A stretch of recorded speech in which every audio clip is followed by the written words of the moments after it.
Find your Pantene.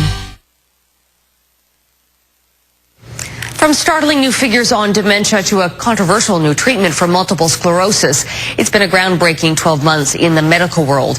Crystal Gomansing highlights the top health stories from 2010. How are you, sir? Our top 10 starts with a pest, the bed bug. It seems there are more infestations around the country than there has been in decades. Traditional chemicals don't seem to kill the bug anymore, so new tools are being used. Apartments are being superheated, and sniffer dogs are gaining popularity. A bug of a different sort takes the 9th spot. We learned of NDM1 the day after the World Health Organization declared the H1N1 pandemic over.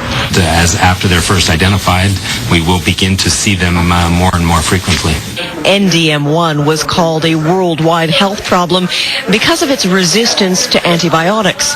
A few Canadians were infected, but doctors were able to kill the enzyme by combining a number of treatments. Recalls were big in 2010. Parents were urged to get rid of baby slings, children's cold products, drop-side cribs, and toys over the past 12 months. But the government finally updated our 40-year-old Consumer Safety Act. Canadian consumers will be able to have a new confidence in the goods that are for sale in the marketplace. Our 7th story focuses on veggies. We've been told for years they're good for us, but a study in the journal The National Cancer Institute revealed they only have modest association when it comes to preventing cancer. This landmark study moved the issue of dementia from the nation's heart to the pocketbook. Globally, the cost of the disease in 2010 was to surpass $620 billion. Most of the cost linked to North America. Every 10 minutes in Canada, someone has a stroke, and every year, 14,000 people die. Our number 5 story was the discovery by Canadian researchers that nearly every stroke is preventable. Health officials urge Canadians to reduce hypertension, control blood pressure, and limit salt consumption.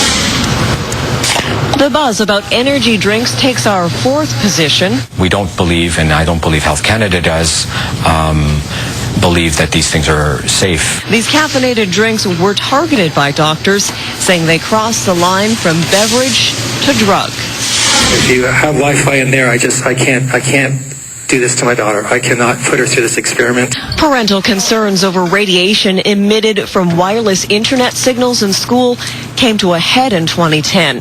Kids were even pulled from classes. I will keep him at home until they will turn it off. After a global news investigation, a parliamentary health committee determined there should be funding for long-term studies.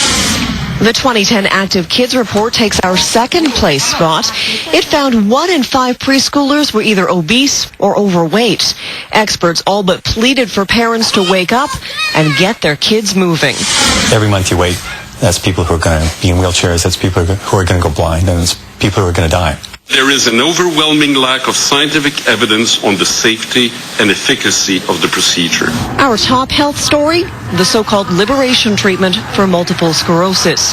The experimental procedure involves a collapsed balloon being inserted into the neck vein and inflated to open blockages. The procedure is not available in Canada. In fact, health coverage doesn't even allow for people to be tested for blocked veins. Many Canadians spent thousands of dollars traveling overseas for the treatment. Meanwhile, Saskatchewan became the first province to pledge support for it. The debate over the procedure, its benefits, and its safety will continue into 2011. Crystal Gomansing, Global News, Winnipeg. And we've been asking you to vote on globalnews.ca on the top stories of 2010. Take a look at the results. No surprise at the top, it's the Olympics. Voters on our website saw the games